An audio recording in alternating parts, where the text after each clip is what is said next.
Bueno, pues muchísimas gracias por la amable presentación, por invitarme a estar aquí. Muchísimas gracias a la concejala de Cultura, al alcalde. Además, tengo que felicitar de verdad por lo que hemos estado viendo antes, que me parece muy meritorio, ¿no? Que es verdad que en tiempos complicados como los que estamos, ¿no? que el alcalde del ejido, por ejemplo, pues no se olvide de la cultura, ¿no? Aunque haya gobiernos que se olviden de precisamente eso, ¿no? Pero eso lo tengo que agradecer mucho. Y además creo que vais por el camino correcto. Y sobre todo por el tema además adicional que hablábamos del retorno económico que tiene toda la cultura. Es algo que a veces creo que se pierde perspectiva con ello. Has mencionado a Carlos García Gual. Carlos García Gual es una de esas personas a las que me acerqué para preguntarle cosas cuando yo hacía novelas, cuando estaba haciendo estas novelas históricas, para que se hagan una idea. Carlos García Gual es catedrático, ¿no? de griego clásico en la Universidad Complutense de Madrid. Es la persona que yo califico un sabio. Pero además, como todo real sabio, es muy cercano, es muy próximo. Pero yo cuando empezaba a escribir novelas históricas, pues me acerqué a él y él siempre generosamente, una persona que lleva toda la editorial Gredos, que decide los textos clásicos que se traducen, pues tenía tiempo para dedicarle a alguien como yo que hacía novela histórica. Me acuerdo que una vez, para la tercera novela de Escipión, que empezaba con una frase del diario en griego que escribió Escipión, pues ese diario se perdió, yo juego con reconstruirlo, ¿no? Y entonces pongo que la primera frase es: yo he sido el hombre más poderoso del mundo, pero también el más traicionado. Quise poner la frase en griego clásico, y luego la traduzco, porque pensaba que le daba, ¿no? más impacto. Pero claro, antes de publicarlo dije, bueno, que me lo revise don Carlos García Gual, a ver si me dio la paterna con mi griego clásico, se lo envío. Y me responde, sí, no, la frase está bien, Santiago, pero, claro, un patricio romano del siglo III a.C. escribiría en griego clásico dialecto dórico. Con lo cual las terminaciones verbales las hace cambiar a ojo. Así que está hecho con dialecto dórico. Sé que es algo que no se va a dar cuenta más que Carlos García Gual y 3 personas más en este país, pero ese es lo que me gusta y dar de fino en las novelas. Y ahora voy a intentar explicarlo, cómo hago las novelas. La Legión Perdida es la última de las novelas de la trilogía de Escipión, de Trajano. La trilogía de Trajano, para mí, fíjense, se puede resumir en 3 palabras: círculo, simetría y espejos. Y a ver si se lo puedo explicar. Veamos primero, ¿qué es lo que quiero contar? Yo lo que quiero contar en La Legión Perdida es un sueño. Pero con los sueños, muchas veces, no podemos decidir que vamos a soñar solo cosas bonitas, sino que los sueños vienen muchas veces acompañados, a veces, de pesadillas. Y esto me da que tengo, por un lado, el sueño de Trajano. El sueño de Trajano es invadir Partia. Pero no es invadir Partia, este imperio gigantesco, que se correspondería más o menos con la actual Siria, Irak e Irán juntos, por una cuestión de vanagloria mundana, sino ¿por qué? Una cuestión económica. Porque a través de Partia va la ruta comercial más grande emergente de esa época, que es la ruta de la seda. Y los partos encarecen los productos. Así que es una cuestión económica muy importante. Plinio el Viejo, en su historia natural, se lamentaba de que Roma se gastaba más de 100 millones de sestercios al año en comprar productos de China. Si Plinio el Viejo levantara la cabeza. Pero el que era visionario era Trajano, que en lugar de oponerse a ese comercio, lo que decía es: tenemos que controlar más ese comercio. Ese es su sueño. Pero ese sueño se va a enfrentar a una pesadilla, y la pesadilla se llama la Legión Perdida. Ahora veremos de dónde viene esa Legión Perdida, que es un fantasma que aterroriza a los legionarios de Trajano. Esto me da la estructura inicial con la que voy a trabajar en la novela: sueño frente a pesadilla. Un juego de espejos, temáticos. Lo ilustro con... A mí me gusta mucho el cine. De hecho, en la universidad es el primero donde imparto clases de una asignatura que es literatura y cine. Entonces les he puesto, para mí, la mejor escena de espejos del cine, ¿no? El final de La Dama de Shanghái de Orson Welles, que si no lo han visto se lo recomiendo. Pero además esta estructura de sueño y pesadilla me da solución a un problema. ¿Por qué? Porque me escribe un lector y me dice: señor Posteguillo, no innove. Se ve que le gusta mucho cómo estoy haciendo las novelas y quiere que haga todas las novelas exactamente igual. Pero entonces me escribe un crítico literario y me dice: señor Posteguillo, no se repita. Entonces, claro, ya la cosa se ha complicado. Así que tenemos que buscar una solución para innovar sin que lo parezca. Entonces, ¿qué hago? Juego con la estructura de las novelas. En Los asesinos del emperador, lo que tenemos es un círculo.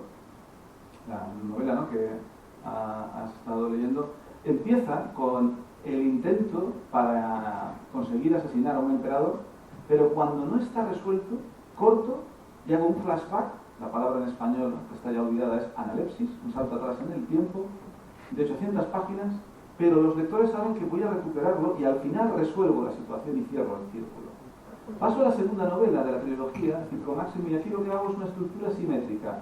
La novela empieza con carreras de cuadrigas, y acaba con carreras de cuadrigas. Campaña bélica y campaña bélica, y en el centro, un juicio. Es una estructura simétrica, se podría doblar sobre sí misma la novela. Pero aquí, en la Legión Perdida, juego con espejos. Espejos, además, en el espacio y en el tiempo. Quiero decir en el espacio que voy a tener varios escenarios a la vez. Aquí es cuando me empieza a entrar un poquito de nerviosismo, porque veo que estoy montando un entramado. Es probablemente la novela que he escrito de un entramado más complejo a la hora de construirlo. Y me empiezo a preguntar, a ver si esto no se ha hecho nunca, y si no se ha hecho es que no se puede hacer. Entonces reviso historia de la literatura y me encuentro busco relatos literarios donde tenga varios espacios o civilizaciones recreadas a la vez en el mismo relato. Y me encuentro, por ejemplo, claro que tenemos el relato biográfico de los viajes de Marco Polo, ¿no? Escritos por el compañero de prisión de Marco Polo, que es Rustichello da Pisa, que nadie se acuerda de él, pero él es el que le convence a Marco Polo de que hay que escribirlo y quien lo escribe. Bueno, y aquí se nos recrea en efecto Europa, luego el Oriente Próximo, la India y hasta China. Tengo varios espacios. Luego tenemos una novela que seguramente muchos de ustedes han leído, ¿no?, que es La Vuelta al Mundo en 80 días, con Julio Verne. Y evidentemente, nuevamente, de Europa, llegamos a la India, el sudeste asiático, Estados Unidos, etc. Varias civilizaciones, varios espacios, varios escenarios recreados. Pero la novela que me afianza bien la idea que puedo hacer una novela histórica extensa recreando varias civilizaciones es de Gore Vidal, Creación. La novela más conocida de Gore Vidal, un autor norteamericano, sobre todo de los años 70, es Juliano el Apóstata. A lo mejor esta les suena más. Pero incluso los que puedan creer que no conocen a Gore Vidal, lo conocen. Yo estoy convencido que todos en esta sala conocen la obra de Gore Vidal de forma indirecta.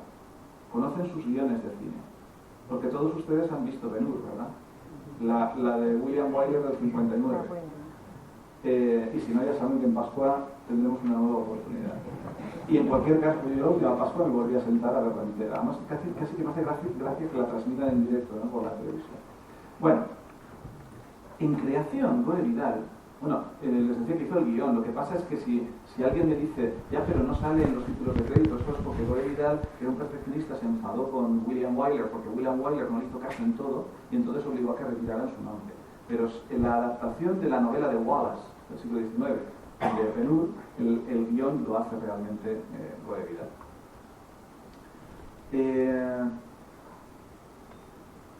Además, a veces dicen, ¿no?, que en las imágenes hay una historia ahí entre líneas homosexual, ¿no?, entre Ben-Hur, Judá Ben-Hur y Mesala. Recuerden que Gore Vidal era homosexual. Otra cosa es que Charlton Heston no se enterara, ¿no?, de la cuestión. Bueno, yendo al asunto, ¿qué hace Gore Vidal en esta novela? Gore Vidal en esta novela, en Creación, nos cuenta a un embajador de la corte del rey Darío de Persia, muy culto, este embajador, que viajará a la Grecia de los filósofos, a la India de Buda y hasta la China de Confucio. Y a Confucio, a Buda y a los filósofos griegos les va a plantear la misma pregunta: creación, el origen del ser humano. Y recibe respuestas fascinantes, que no les voy a contar porque yo no hago spoilers de otros autores en la novela. Muy interesante. Pero lo que me interesaba es que había recreado en esta novela la antigua Grecia, la antigua Persia, la antigua India y la antigua China. Se puede hacer. Puedo hacerlo. Saltos en el tiempo. Yo voy a jugar con saltos en el tiempo también. Novelas recientes que hacen saltos en el tiempo y que funcionan. Palmeras en la nieve. Contrastando en la época actual con la España colonial, la África colonial española. O, por ejemplo, La tumba perdida de Nacho Ares. Estábamos hablando antes de divulgadores. Nacho Ares es un gran divulgador, tiene un programa SER Historia en la cadena SER. Es un programa de cultura que, como es programa de cultura, está emitido en horario de máxima audiencia a las 4 de la madrugada, pero saben que existen los podcasts y esto tiene el récord en descargas de podcast en la cadena SER. Pero además es egiptólogo, esto la gente no lo conoce tanto de Nacho Ares, y escribe la tumba perdida, donde nos describe el momento en el que Howard Carter, el arqueólogo británico, va a abrir la tumba de Tutankamón después de haberla descubierto. Y entonces corta y dice 3.000 años. Y aparece el faraón Tutankamón andando, rodeado de sus sacerdotes, explicándoles dónde tiene su tumba y por qué. Me pareció fascinante ese juego. Y yo dije, yo quiero hacer esos saltos en el tiempo y varios escenarios. Así que mis escenarios van a ser el Imperio Romano, el Imperio Parto, que entran en conflicto. Pero como están intercomunicados por la ruta de la seda, también voy a contar algo del Imperio Fushan y el Imperio Han de la China. Y en mis saltos en el tiempo tengo que contrastar la legión perdida de Craso con el sueño de Trajano. La legión perdida de Craso. ¿Quién era Craso? Tenemos la expresión Craso-error, ¿verdad? La habrán oído alguna vez, ¿no? Aquí tengo recogido, por ejemplo, del Marca, hablando de una cuestión de una alineación que era del Madrid, y hablan de Craso-error. No sé, yo vengo de Valencia. En Valencia hacemos muchos más crasos errores últimamente, entonces, en temas deportivos. Luego, por ejemplo, no quiero entrar en política, ¿vale? Solo lo recojo para ilustrar que en política pues también lo emplea. En tiempos remotos, cuando un tal Sánchez hizo un debate con Rajoy, pues lo recibió Sánchez con cierta beligerancia, y esto el comentarista político de este medio consideraba que había sido un craso error. Quizás Sánchez haya cometido otros crasos errores, pero no vamos a entrar en la cuestión. La cuestión está en que la expresión craso error se utiliza habitualmente en prensa deportiva, en prensa política. Seguramente ustedes la han oído. Craso en el diccionario de la Real Academia de la Lengua viene a significar indisculpable. Caramba, eso es un error muy grande. ¿De dónde viene? La época del final de la República Romana. Tenemos a estas tres personas: Pompeyo, Julio César, Marco Licinio Craso, uno de los mayores inútiles de la historia. Marco Licinio Craso, a saber, ustedes recuerdan otra película. A mí, como me gusta mucho el cine y el cómic, a lo largo de la presentación. Otra gran película clásica del mundo romano, Espartaco, no la serie de televisión, sino la versión de Kubrick con Kirk Douglas, ¿no?, de actor principal. Recordarán que durante toda la película, como en la novela de Howard Fast, Espartaco, como realmente ocurrió, está derrotando a los romanos constantemente. ¿Por qué? Porque ¿a quién eligen los romanos para dirigir esa guerra servil contra esclavos? A Marco Licinio Craso, que era un inútil. Ustedes verán, si recordarán, pues en la película Marco Licinio Craso no queda tanto como inútil, sino que le echan la culpa toda a un segundo, claro, porque el actor que hacía de Marco Licinio Craso era Sir Laurence Olivier, y Sir Laurence Olivier no pasa por inútil nunca. Pero realmente lo hizo muy mal. Tan mal lo hizo que cuando consiguieron acabar con Espartaco, a Craso lo envían lo más lejos que pueden, que en aquel momento fue Siria. Y Craso lo que pensó es, bueno, pues si en Siria tengo 7 legiones, si quiero ponerme al nivel de Pompeyo, que había eliminado de piratería todo el Mediterráneo, o de César, que había conquistado las Galias, voy a coger y voy a cruzar el Éufrates con mis 7 legiones, y voy a invadir toda Partia y voy a llegar hasta la India como Alejandro Magno. Como proyecto está bien, pero como era un gran inútil, condujo a Roma a uno de los mayores fracasos militares en la batalla de Carra en el año 53 a.C., donde varias legiones fueron diezmadas y una legión entera prisionera de los enemigos partos. Y sabemos por Plutarco y Dion Casio que esa legión fue conducida desde Roma hasta la zona de Carrai, donde luchó, en la zona de Turquía, y allí fue llevada más o menos al sur del mar Caspio, a esta zona, en una ciudad remota, para ser utilizados como esclavos, como guerreros esclavos, que defendieran el imperio parto contra los hunos de Asia Central. Y ahí les perdemos la vista. Pero Howard Dubs, yo podría haber contado eso y ya está. A mí me interesa mucho esto de la legión perdida, ya verán por qué, para contrastarlo con Trajano. El investigador británico Dubs estaba obsesionado ¿Por qué pasó con la lección perdida? Y como desaparece en las fuentes clásicas grecolatinas, se fue a buscarlo en las fuentes clásicas indias o chinas. Y encontró que un general chino, el general Tang, que estaba aquí en esta región, en las zonas occidentales de China, protegiendo la Gran Muralla, los hunos hicieron una cosa que no se debe hacer con los chinos. Y es que les cortaron la ruta comercial de la seda. Y eso a los chinos les sentó mal. Así que sacaron un ejército por la sagrada puerta de Jade de la Gran Muralla con 40.000 hombres, a mando del general Tang, a resolver el problema. Y las memorias del general Tang, escritas en el Hou Han Shu, que es el libro escrito por Fa Yen en el siglo V, sobre lo que ocurrió con la dinastía Han, el general Tang nos dice que la campaña está yendo bien hasta que se han encontrado que los hunos han traído de algún lugar ignoto de Occidente a un grupo de mercenarios combatientes muy aguerridos, disciplinados, que cuando les lanzan lluvias de flechas los Han, se cubren todos estos mercenarios occidentales con la cabeza con dos escudos como si formaran, palabras literales del general Tang, las escamas de un pez en una formación militar. Y luego se repliegan en campamentos cuadrados rodeados de empalizada y foso. Sí, sabrá que el general Tang nos está describiendo que está combatiendo contra una legión romana. Fascinante. Así que la historia de lo que pasa al final con la legión perdida también está incluido en esta novela. ¿Pero por qué todo esto de la legión perdida? Porque la legión perdida se transforma en la pesadilla de Trajano. Porque cuando Trajano quiere cruzar el Éufrates con sus hombres para conseguir conquistar Partia, sus hombres se acuerdan de que la última vez que se hizo fue un desastre militar. Nadie quiere acabar como la legión perdida prisionera de los partos.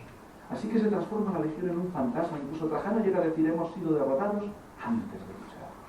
Porque el peor general es el miedo. Y esto es lo que hace admirable la conquista de Partia por parte de Trajano, que es capaz Trajano, con su carisma, su capacidad de liderazgo, de transformar el miedo de sus hombres en confianza en él. Y así sí se puede conquistar lo que sea, si se tiene confianza en el líder. Pero para investigar todo esto me voy a encontrar con el problema de las fuentes, porque tengo que manejar textos en latín, en griego, en parto, en sánscrito, escrito en silabario kusana, tengo que trabajar incluso con textos en chino clásico. Aquí a veces, cuando la editorial me dice: Santiago, ¿por qué no dejas la universidad y te dedicas solo a escribir? Digo, pero no se dan cuenta, les digo a los de la editorial, que este tipo de novelas solo lo puedo escribir en la universidad. A ver, además de poder contactar con gente como Carlos García Gual, en la planta tercera de la Facultad de Ciencias Humanas y Sociales de la Jaume I está mi despacho. Puerta con puerta, el despacho de al lado es el de Jesús, que es catedrático de latín. 2 puertas más abajo está Rubén, que es profesor titular de griego clásico. En la planta de arriba está el departamento de historia. Carmen Corona, que es experta en historia de la dinastía Han. Qué interesante. ¿Dónde mejor para hacer una novela como la que les acabo de describir que de esa facultad? Pero tenía un problema con el chino clásico, porque la profesora Corona no era experta, no dominaba el chino, trabajaba como yo con traducciones. Yo estaba trabajando con traducciones de Hou Han Shu hechas por la Universidad de Chicago, ponía que estarían bien, al inglés. Pero claro, llega un momento donde me gusta poner citas en latín, en griego, que siempre lo traduzco todo, pero me gusta como parte de la ambientación ponerlas. Quería poner citas en chino clásico, pero claro, ¿quién me dice a mí que las traducciones están bien? Necesito a alguien de chino clásico. Y aquí me sale de nuevo al rescate de la universidad. Porque alguien me dijo: pero si todo está en internet, y llevaban razón. Tú buscas las memorias del general Tang en internet y están. Miren, ahí están. Capítulo a capítulo las puedes encontrar todas, las puedes bajar, perfectamente legal, no tiene ya copyright ni nada. Te sientas y lo lees. Entonces, claro, ¿cómo selecciono de aquí una cita? Y entonces voy a mi aula de todos los días de literatura inglesa y norteamericana, y nuevamente la universidad sale al rescate. Me encuentro que el departamento de traducción, aquí lo tenemos, aquí, ha contratado a la profesora Li Chuan-Su de Sichuan University para impartir clases de chino. Claro, el departamento de traducción a Isabel, a la secretaria: oye, la profesora Li Chuan-Su sabrá chino clásico. Para que se hagan una idea, el chino clásico es al chino actual como el latín al español. Para que se hagan una idea. Y sí sabía chino clásico. Así que Pues nada, otra vez, otra persona que amablemente me cede su tiempo y podemos poner las citas y explicarlas bien. En general, todo lo que yo tenía del chino procedente de la Universidad de Chicago estaba bien, y el único error era una cosa que había sacado de la Wikipedia que la profesora Litman tuvo la amabilidad de corregir. Esto es, en el proceso de investigación, al final uno puede tener problemas que tardas un mes en solventarlos. Fíjense que yo, por ejemplo, en esa batalla de la Legión Perdida, el general Tang habla de que había guerreros de Kanju entre los enemigos. Pero cuando leía alguna fuente occidental decían, solo hablaban de los guerreros de Sogdiana. Tardé un mes en darme cuenta que en los mapas occidentales la región al sur del Mar Aral se llama Sogdiana, pero esa misma región en los mapas chinos la llaman Kanju. Es el mismo territorio, solamente que uno es nombre chino y el otro es nombre occidental. Tardé un mes en darme cuenta de esto. Esto es lo que le puede pasar al escritor, pero esto no ha de trasladar al escritor al lector. Yo digo, en una novela histórica, el entretenimiento de estar del lado de los lectores y el trabajo del lado del escritor. Así que lo que hago luego al principio de la novela, verán que hay un pequeño esquema donde les pongo, miren, para los chinos, Roma es Dakin, el Imperio Pardo Anxi, los Kushan son los Guexi, etcétera, etcétera. Y así vamos sabiendo, les doy la información que a mí me ha costado muchos meses entender, rápidamente, diagramáticamente, y la tienen de referencia. Y así pueden navegar por la novela sin sufrir los padecimientos que para eso estoy. Me falta, para acabar la novela, superar el síndrome del Capitán Trueno, superar el test de Bechdel del Wallace y pagar una deuda a Trajano. Y con eso tengo toda la estructura de la novela. ¿Qué es el síndrome del Capitán Trueno? El síndrome del Capitán Trueno es que yo tengo una novela de varios escenarios, de varios imperios, de varias civilizaciones, varios idiomas. ¿Cómo se van a intercomunicar estos personajes entre sí? Porque yo supongo que si cojo un personaje de Roma, lo llevo a la India, dice hola, y los otros dicen hola, ¿qué tal? Ustedes igual van a decir Entonces me acordé de lecturas de mi adolescencia, me acordé del Capitán Trueno, y digo, pues el Capitán Trueno viajaba por todo el mundo. ¿Y cómo se entendía el Capitán Trueno? No sé, me entró la curiosidad. Entonces me puse a revisar mi vieja colección de cómics, y aquí tenemos al Capitán Trueno hablando con un vikingo, le dice, ten cuidado, Olafson. Olafson, como se ve que lo entiende, se tira para atrás. Claro, el Capitán Trueno, los que lo leyeran saben que tenía una novia vikinga, rubia, muy guapa. Podemos asumir que el Capitán Trueno, por amor, aprendiera un idioma nórdico. Es posible, eso se hace. Pero es que luego el Capitán Trueno coge otro cómic y está luchando en las cruzadas y está hablando de la corte del rey Ricardo Corazón de León. Que como buen normando entiendo que, aunque las películas lo ponen hablando en inglés, hablaría en francés, que es lo que hablaban los normandos. O sea que el Capitán Trueno también sabía francés. Qué interesante. Los que leyeran el Capitán Trueno recordarán que el Capitán Trueno además tenía un globo, y con ese globo viajaba por todo el mundo. Así que podemos tener al Capitán Trueno en Japón, en Zipango, ¿no? En Japón, y aquí lo podemos tener luchando contra un samurái. Que el samurái le insulta, ¿no? Le dice, no se insulta así a un samurái. Y como se ve que el Capitán Trueno lo entiende, y a su vez le responde, ni a un español, que esto solo vale por cualquier título de nobleza. Muy interesante, escrito por un guionista del Capitán Trueno, Víctor Mora, catalán. Pero llega un momento que el propio Víctor Mora se da cuenta que se está pasando, ¿no? Así que en la siguiente viñeta nos pone a una aristócrata japonesa que dice, voy a hablar en la lengua que hablan los extranjeros allende los mares, como si allende los mares solo hablaremos una lengua, anda que no se nos habría simplificado el asunto. Pero dice, y además, lengua que yo he aprendido de una esclava prisionera. Porque claro, ¿qué hace un aristócrata? Se va a una esclava y le dice, enséñame tu lengua, ¿no? No es verosímil. Todo esto que estoy diciendo ¿es una crítica al Capitán Trueno? No pretende serlo. ¿El Capitán Trueno qué es? Es un cómic. A un cómic que le pedimos, a saber, entretenimiento. Yo personalmente, yo siempre me lo pasaba muy bien leyendo, incluso me lo volví a pasar bien releyendo. Le pedimos fantasía. Yo creo que con los ejemplos que he puesto queda claro que fantasía en el Capitán Trueno hay bastante. Y le pedimos que los buenos ganen siempre y el Capitán Trueno gana siempre. Es un cómic perfecto. Pero yo estoy haciendo novela histórica. Y a un novelista histórico le van a pedir un nivel de verosimilitud muy superior al del cómic. Así que yo tengo que pensar que si los idiomas de mis personajes... Pero bueno, antes pienso, y en esos otros relatos de grandes escenarios, o de varios escenarios, ¿cómo superan el síndrome del capitán trueno? Marco Polo nos cuenta, porque es un relato biográfico real, que utilizaba intérpretes y luego desarrolla un conocimiento, aunque sea rudimentario, de lenguas orientales cuando lleva 12 años aquí en Oriente. Eso es creíble. Muy inteligente Julio Verne. Willy Fogg da toda la vuelta, ¿por dónde? Por el Imperio Británico. Porque un inglés, por no aprender un idioma, lo que haga falta. Pero es una solución narrativa, excepto la escala en Yokohama, si lo revisan todo es Imperio Británico. Bueno, y luego Estados Unidos. Y en creación lo que hace Gore Vidal es que selecciona a una persona muy culta que antes de viajar a otras culturas estudia otros idiomas. Vale. Pero esto lo que me muestra es que yo tengo que pensar en soluciones, porque si mis idiomas son todos estos en la novela, yo tengo que crear situaciones de aprendizaje para mis personajes o intérpretes. Y esto no puede ser que de pronto en la página 700 aparezca un intérprete porque sí, sino que a lo mejor tengo que pensar todo esto antes de arrancar la novela e incorporar a estos personajes en la trama para que luego puedan servir de puentes comunicativos entre unos y otros, o que haya momentos o circunstancias, estancias de un personaje en un lugar que le permitan aprender estos idiomas. Lo he de pensar antes de arrancar a escribir la novela.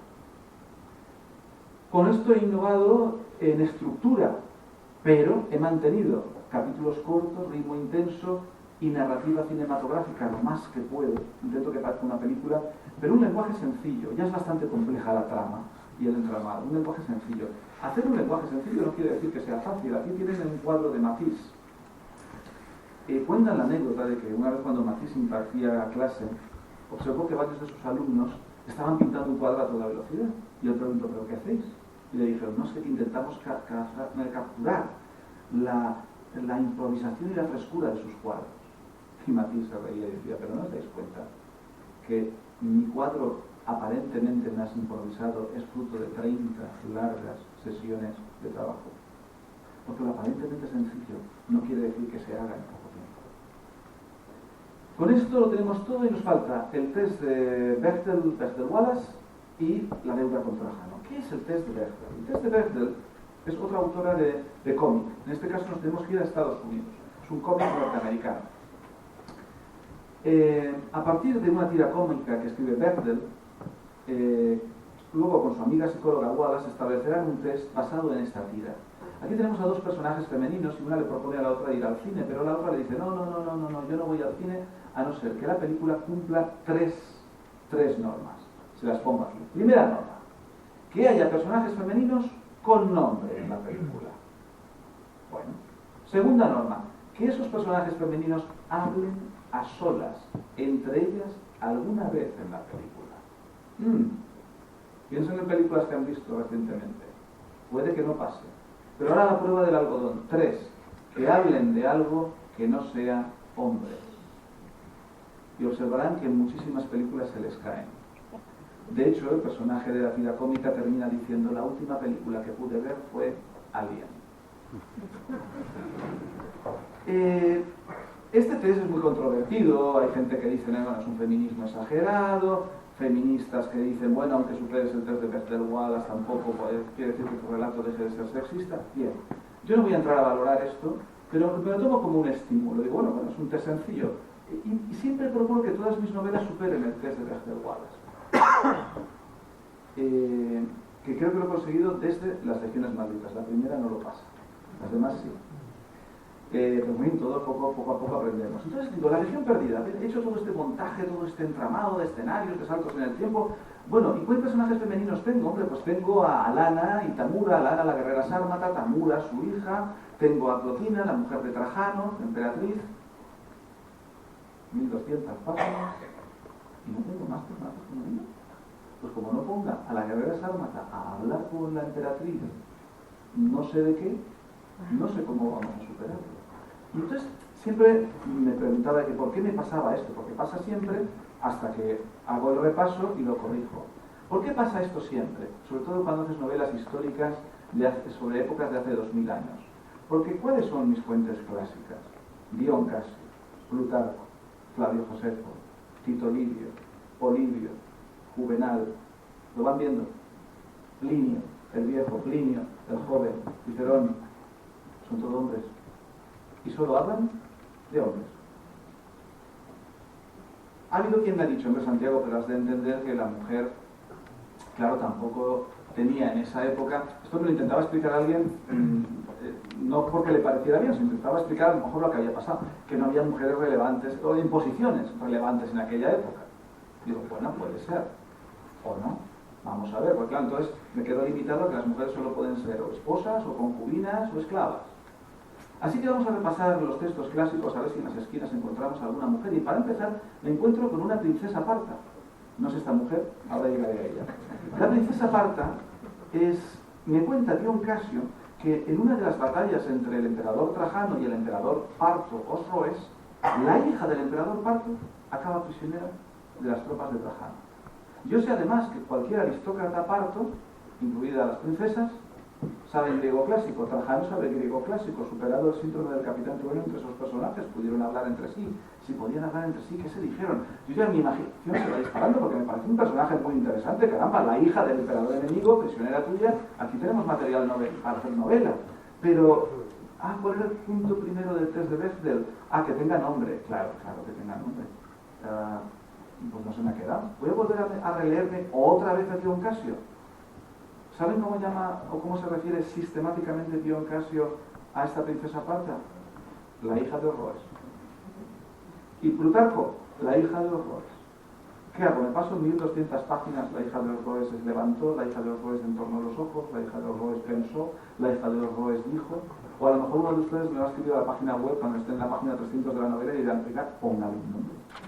¿De acuerdo? ¿Qué nombre lleva una princesa parta de la dinastía Arsácida? Porque yo no lo sabía. Podemos optar por la visión, por la forma fácil, ¿no? Serie de televisión Hispania, que salió un personaje y dice, yo soy Ibero, me llamo Darío, que es un nombre persa. Yo soy Ibera, me llamo Nerea, no te creo.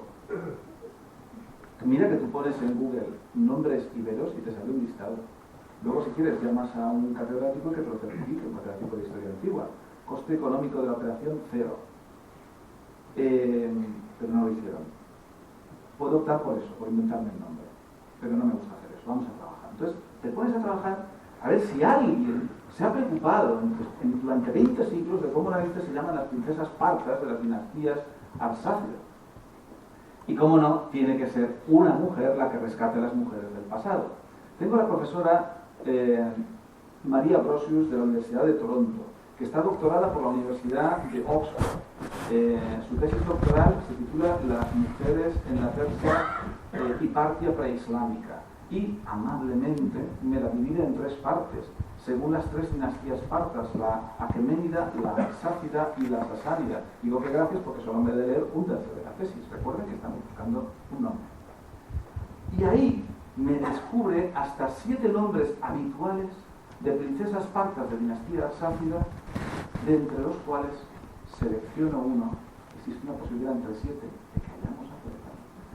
Pero incluso si no hemos acertado, al menos el personaje va a llevar un nombre habitual en su idioma y de su dinastía. Así surge la princesa Ariazate. Entonces tenemos a Lana, Tamura, Plotina, la princesa Ariazate, que tendrá que hablar con otras princesas. Así que tenemos a Dishnu y a Siabatun para que puedan hablar entre ellas y de alguna cosa que necesariamente no sea hombre, por ejemplo. A esto digo, vale, entonces tengo más personajes femeninos en Roma, en Partia y en la India. ¿Y en China? Y me encuentro, por ejemplo, que aparece la monja Buddhamitra del Imperio Kushan, que era ni más ni menos que una monja budista que tenía en muy alta estima el emperador Kushan Kanishka y era consejera imperial. Bueno, no está mal, consejera imperial. Y al final, un regalo de la documentación, yo creo que por haber trabajado bien. Y es que, ¿podríamos decir que Trajano era la persona más poderosa de su época? No. Cierto es que el Imperio Romano era más poderoso que el Imperio Parto, mandado por Osroes, otro hombre, o que el Imperio Kushan, mandado por Kanishka, otro hombre. Pero la China de la dinastía Han, que era equivalente demográfica y militarmente a Roma, era gobernada por la emperatriz viuda Den, por una mujer. Es decir, que me he encontrado que a principios del siglo II después de Cristo había Además de la mujer de Trajano, como emperatriz consorte, puedo tener una princesa parta en mitad del conflicto bélico que estoy narrando. Tengo toda una consejera imperial en el imperio Kusan y hasta una emperatriz con el mismo poder de Trajano. Pues menos mal que las mujeres no tenían posición relevante, porque si no, yo creo que lo que no habría quedado eran hombres. O sea que lo que quiero intentar ilustrar es que si buscas, realmente puedes conseguir ese equilibrio entre personajes femeninos y masculinos, porque las mujeres, como ahora, estaban también en posiciones importantes y relevantes. Bueno, tenemos todo esto hecho y la deuda con Trajano. La deuda con Trajano es que yo creo que si te pasas, como he hecho yo, 7 años con un personaje, le debes ver dónde nació. Nos lo puso relativamente sencillo, aquí mismo, en Itálica, y tengo hasta un ave directo de Valencia a Sevilla, o sea que no tenía excusa. Pero ¿dónde fallece Trajano? Trajano no fallece ni en Roma, ni en España, ni en la guerra, sino enfermo de regreso en un lugar muy pequeño del sur de Turquía, antiguamente llamado Selinus, hoy llamado Gazipasa. Así que hay que ir a Gazipasa. Claro, esto familiarmente no tiene muy buena venta. O sea, yo no lo prueben porque no funciona. Ir a tu mujer y decirle que cariño, ¿te apetece ir a Gazipasa sur de Turquía? No. Pero claro, a Estambul sí. Así que fuimos a Estambul.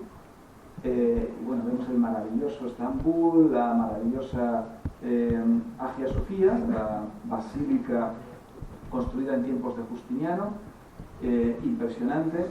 Podemos hacernos una foto si quieren, donde se la hacen muchos turistas españoles, no lo pueden evitar, siempre hay una pareja española haciéndose la foto en la entrada de la basílica en el cartel que pone Girish Entrance. Entendiendo que en turco Girish quiere decir entrada. Pues aquí lo que pone es entrada en turco y entrada en inglés. Pero siempre hay una pareja española haciéndose una fotografía y en cuanto llegan al hotel con el wifi la envían a España. Pero bueno, podemos ver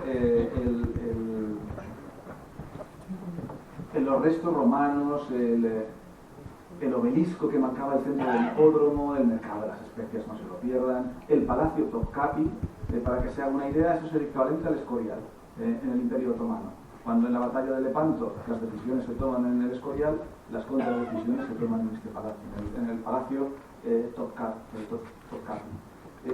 Tiene un tesoro fascinante. O sea, yo nunca había visto un cofre lleno de esmeraldas entero. O sea, no te dejan poner las manos porque aquí ilusión hacer así, pero es impresionante las joyas que tiene. Pero bueno, nos centramos en Roma, en lo que nos interesa. Vamos al Museo Arqueológico. Museo Arqueológico que pueden dedicarle lo que quieran. Son varios edificios juntos. Y lo que me interesaba del Museo Arqueológico es que tiene mucha información sobre el Imperio Parto, que es un imperio del que museísticamente hay muy poca información. Hay algo en el Museo Británico, muy poco, y aquí tienen varias salas en el Museo Arqueológico. Y luego podemos ver hasta los restos de la Puerta de Babilonia. Hay un capítulo en la novela donde Trajano entra por la Puerta de Babilonia. Aquí la tenemos, porque no queda nada de la Puerta de Babilonia, la gran Puerta de Istar. Se la llevaron los alemanes, y parte está en Estambul y parte está en el Museo de Pérgamo en Berlín. Y luego hay que coger un avión desde Estambul y volar al sur, a Antalya. Y allí, en coche, por la autovía 400, vamos en dirección siempre oriental, en dirección opuesta a la que hacen los refugiados, viendo las ciudades como Side, Aspendos, Pergue, ciudades magníficas que normalmente ya no son muy visitadas. ¿Por qué? Porque cuando van a... Turquía tiene tanto que normalmente si vas a Turquía acabas viendo Estambul y las ruinas de alrededor, que son nada más y nada menos que Éfeso, Afrodisias y Troya. Claro, ya con eso, ya la gente normalmente, si no tienes mucho más tiempo u objetivos predeterminados, como era mi caso, no sueles llegar a esos espacios. Pero hay que seguir porque quiero llegar a esta pequeña ciudad, Alania. Y en Alania quiero ver un museo arqueológico muy pequeñito. De hecho, cuando fui nos lo abrieron a mí, a mi mujer y a mi hija, no a nadie. Y está hecho por la doctora Claudia Winterstein, cuya tesis doctoral es el monumento funerario de Trajano en Gazipasa, sur de Turquía. Y dije, esta mujer me interesa, le escribí y bueno, me envió toda, era la directora de las excavaciones, ¿no? Porque ahí está el plano que te indica cómo llegar a Gazipasa, y fuimos hasta Gazipasa, y ahí, en mitad de los matorrales, sobre el que están creciendo más plantas, está el monumento funerario a Trajano, marcando el lugar donde falleció el emperador hispano. hay una placa en un inglés muy malo y en un turco que no puedo evaluar, que nos indica que aquí es donde falleció Trajano. Se puede incluso, no hay ni vigilancia, ni museo, ni nada, entrar en lo que es la gran tumba vacía. Porque al final Trajano decidió no ser enterrado aquí, sino ser enterrado en una última metáfora, de que ya no me faltaba, me faltaba algo más para enamorarme de Trajano. Trajano decide ser enterrado en la columna Trajana en Roma. Y recuerden que la columna Trajana está entre las dos grandes bibliotecas que Trajano ordenó levantar, la de textos latinos y la de textos griegos. Es decir, ordena ser enterrado entre libros. ¿Qué más ya le podemos pedir a Trajano? Salimos de la tumba vacía y vamos porque ¿por qué quiero hacer este viaje? Porque quiero reproducir el último atardecer de Trajano. Así que quiero ascender por una ladera que les aconsejo que... Claro, ¿cuándo fallece Trajano? Yo quiero ver el último atardecer, quiero el sol, que el sol tenga, reproducir lo que pueda, ¿no? Reproducir por los últimos reflejos que pudo ver Trajano del sol sobre el mar. Como Trajano fallece un 9 de agosto, calculo estar ahí el 29 de julio, porque hemos de tener en cuenta el decalaje de días entre el calendario juliano vigente en época de Trajano y nuestro calendario actual gregoriano. Y ese 29 de julio ascendemos por esa ladera. Mi hija dejó de contar en el escalón, ahí está todas con una escalinata, en el escalón 486, o sea que lleven agua abundante y hablando al atardecer. Pero ver ese último atardecer, esos últimos reflejos, lo último que vio Trajano en su vida, me carga emocionalmente para con toda esa emoción volver a España e intentar transmitir esa emoción en las páginas finales del libro con la esperanza de que esa emoción llegue hasta todos ustedes. Dejamos el monumento funerario a Trajano que observamos aquí desde lo alto de la montaña. Borges decía que una novela podía ir o bien sobre una historia de amor entre dos personas o entre tres personas, que aclaraba que no es lo mismo, claro, o sobre un viaje o sobre la lucha por el poder. Cierto es que Borges era un experto en relato corto. Yo creo que él no calculó, el gran maestro literario argentino, que si un lunático del siglo XXI hacía novelas de 1200 páginas, en esas novelas caben historias de amor entre dos personajes, entre tres, varios viajes y siempre la lucha por el poder. Y eso es lo que tenemos en la novela. Pero la trilogía son 3600 páginas, me he desahogado. Y al final, ¿quién era Trajano? Y pensé, ¿quién podría hacer la valoración final de Trajano? Y pensé en Domicia Longhina, esposa de un emperador, amante de otro emperador, madre de quien debería de haber sido emperador, alguien que yo creo que de emperadores sabía mucho, y que está aquí todavía, viva, en un retiro, apartada, y unos personajes le preguntan, cuando se enteran de la noticia del fallecimiento de Trajano, ¿quién ha sido Trajano? Y Domicia Longhina, entre sorbo y sorbo de su copa de vino, dice, ¿que quién ha sido Trajano? Trajano ha sido un emperador demasiado grande para una Roma demasiado pequeña. Muchas gracias.